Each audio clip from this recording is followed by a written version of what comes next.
کریں گے. یہ دوسری آیت میں نے پڑھی تھی. تیسری آیت جوڑیے.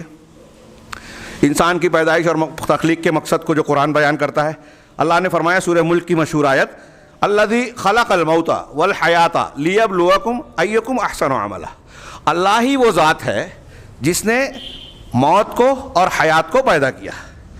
موت کو پیدا, حیات کو, زندگی کو پیدا کیا, سمجھ میں آتی ہے. موت کو بھی پیدا کیا, اس کا مطلب موت موجود ہے, ایک امر وجودی ہم کو دکھائی نہیں دیتی, الگ بات ہے. ہاں, تو موت کو اور حیات کو پیدا کیا. کیوں پیدا کیا؟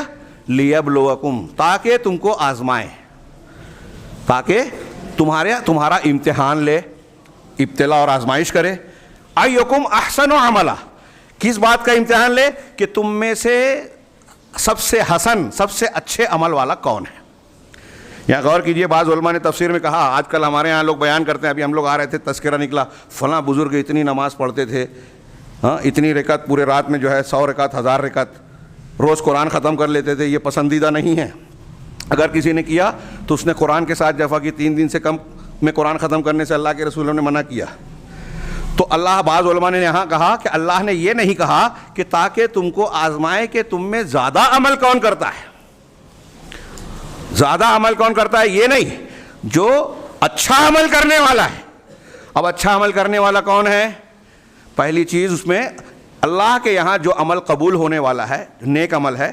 میں دلیلوں کے بغیر اس وقت بتاؤں گا کیونکہ بات دوسری مضمون رہ جائے گی. ایک یہ کہ اس میں اخلاص ہو, نیت صحیح ہو. اور اخلاص کا پہلا معنی یہ ہے کہ شرک نہ ہو. اگر شرک آ گیا تو آدمی کا عقیدے میں ہی اخلاص نہیں رہا. شرک اکبر آ گیا تو کوئی عمل قبول نہیں ہے. وَلَقَدْ أَوْحَيْنَا إِلَيْكَ وَإِلَى الَّذِينَ مِن قَبْلِكَ, وَلَقَدْ أُوحِيَ إِلَيْكَ وَإِلَى الَّذِينَ مِن قَبْلِكَ. آپ کی طرف بھی یہ وحی کی, اوحینا ہے غالباً, ہاں آپ کی طرف بھی ہم نے وحی کی, اور آپ سے پہلے کے نبیوں کی طرف. کیا وحی کی؟ لَإِنْ أَشْرَكْتَ لَيَحْبَطَنَّ عَمَلُكَ, کہ اگر آپ نے بھی شرک کیا تو آپ کے سارے عمل برباد. غور کیجئے, ایک آیت صرف اگر آپ اس پر غور کر لینا تو آپ اپنے دماغ اور دل و دماغ میں یہ ٹھان لیں گے کہ ہم کو شرک اور توحید سب سے زیادہ سمجھنا چاہیے. یہ نہیں سمجھا تو ہمارے ساری زندگی کا عمل بیکار ہو سکتا ہے. نہ سمجھنے کی وجہ سے بہت سارے لوگ شرک کر رہے ہیں.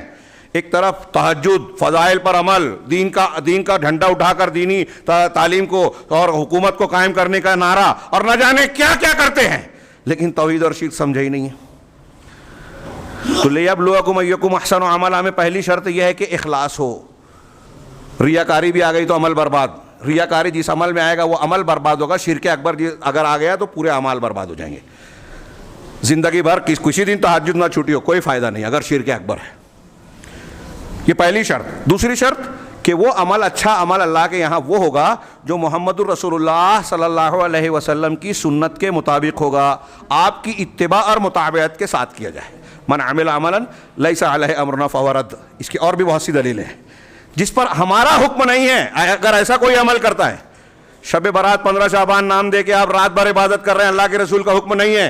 اجتماعی قرآن خوانی آپ کا سب جگہ کر رہے ہیں, اللہ کے رسول اور صحابہ کا عمل نہیں ہے. تو یہ آپ اچھا سمجھ رہے ہیں لیکن یہ عمل اچھا نہیں ہے, کیونکہ اللہ کے رسول صلی اللہ علیہ وسلم کی تصدیق نہیں ہے, آپ کی سنت نہیں ہے, آپ کے دین کے خلاف ہے. ایسے کتنے اعمال, تہوار اور چیزیں, عبادات, اذکار لوگوں نے ایجاد کر لی ہیں. روز کی دعاؤں میں نئی نئی عبادتیں, نئی نئی دعائیں میڈ ان انڈیا چل رہی ہے اللہ کے رسول اور دین کے نام پر. اللہ کے ہاں قبول نہیں ہوگی. اگر آپ سنت کی اتباع کرتے ہوئے صبح کی دعائیں, شام کی دعائیں, دن بھر کی دعائیں, پیشاب پاخانے کی دعائیں, کھانے کی دعائیں, پھر 5 وقت کی نماز, 5 وقت کی نمازوں کے ساتھ نوافل, بچوں کے حقوق, عورتوں کے حقوق, ماں باپ کے حقوق, پڑوسیوں کے حقوق, ان کو ادا کریں. شریعت کی تعلیم حاصل کرنے کے لیے کچھ وقت نکالیں, قرآن کی تلاوت کے لیے کچھ وقت نکالیں. اس طرح سے جو فرائض اور احکامات بیان کیے گئے اس پر عمل کریں تو بدعت کے لیے ٹائم ہی نہیں ملے گا. اور جو بدعت پر عمل کرے گا تو وہ ان ثابت شدہ حقوق میں سے کچھ نہ کچھ ڈنڈی مارے گا. دین کے نام پر نکل رہے بال بچوں اور گھر کے حالات کا علم ہی نہیں ہے, ان کے حقوق گول کر دیے. یہ دین نہیں ہے.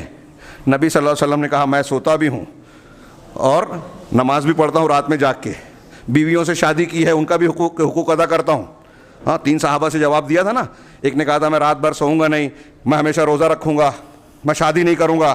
تینوں سے کہا میں نے شادی بھی کی ہے, میں سوتا بھی ہوں اور روزے سے بھی رہتا ہوں, بے روزہ بھی. یہ میرا طریقہ اور سنت ہے, جو میرے طریقے پہ نہیں وہ میرے راستے پہ نہیں. اس کا مجھ سے تعلق نہیں، من رغب عن سنتی فلیس منی، کتنی کلیئر بات ہے، لیکن یہ لوگوں کی سمجھ میں نہیں آتی۔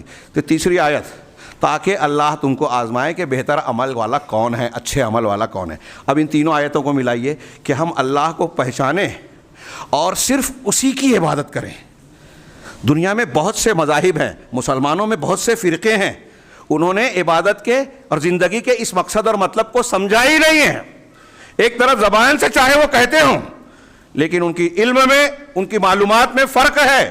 غلط اصولوں کو اختیار کر لیا، غلط منہج کو اختیار کر لیا، نتیجے میں عقیدہ اور زندگی کا پہلا سبق ہی بگڑ گیا۔ ابھی میں اس کی مثال دوں گا ایک۔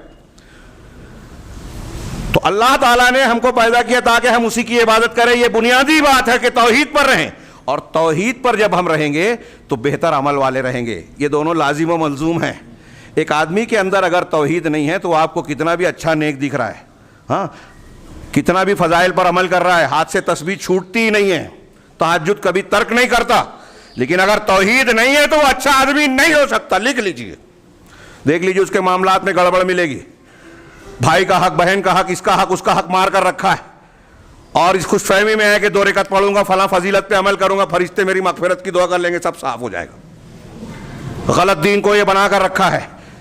یہ میں بہت سنجیدگی سے اور درد سے کہہ رہا ہوں، غصے سے نہیں، اور غصہ ہونا چاہیے کہ جو لوگ اس قسم کی باتیں پھیلا رہے ہیں وہ غلط دین پھیلا رہے ہیں، نبیوں کا دین نہیں پھیلا رہے ہیں۔ میں ابھی بار بار ایک بات کہتا ہوں کہ ہمارے یہاں یہ دیکھیے کہ اللہ تعالیٰ نے کس لیے پیدا کیا کہ توحید مانو، کس لیے پیدا کیا کہ ہم اللہ کو پہچانیں۔ یہاں دعوت و تبلیغ کا کام کر رہے ہیں، اور بزرگوں کے واقعات، ہاں، وہ ہوا میں اڑتے تھے، پانی پہ چلتے تھے، آگ میں بیٹھ کے ہنسی مذاق کرتے تھے، ہاں، کرامت کھیلتے تھے، فلاں وجود فلاں نماز پڑھتے تھے، ہاں، مردوں کو زندہ کر دیا، یہ اللہ کے حقوق بھی ان کے اندر ڈال دیے جو صفات ہیں۔ مذاق ہے یہ؟ ہاں، انبیاء کرام کی خصوصیات بزرگوں میں، اولیاء میں، اپنے سلسلے کے صوفیوں اور شیوخ میں بیان کر کے شرک کی دکان چلا رہے ہیں، دنیا کے بنیادی مقصد سے ہٹا دیا۔ میں یہی عرض کرنا چاہتا ہوں، اس خطبے میں مقصود اصل صرف یہ جواب نہیں ہے، خطبے کا عنوان ہے کہ ہماری تخلیق کا مقصد، انسان کی پیدائش کا مقصد، تو یہ جواب کہ اللہ نے ہم کو توحید کے لیے پیدا کیا، یہ کافی نہیں ہے۔ اس کو بیان کرنے کی ضرورت بھی نہیں ہے۔ ضرورت اس کی ہے کہ اس مقصد کو جو اللہ نے اور رسول نے بیان کیا، تمام انبیاء نے جس کی تعلیم دی، اس کو سمجھا جائے، برتا جائے، اختیار کیا جائے۔ یہ جملہ تو سب بولتے ہیں بچے بوڑھے کہ عبادت کے لیے پیدا کیا، لیکن سب سمجھتے نہیں ہیں، بہت کم لوگ سمجھتے ہیں۔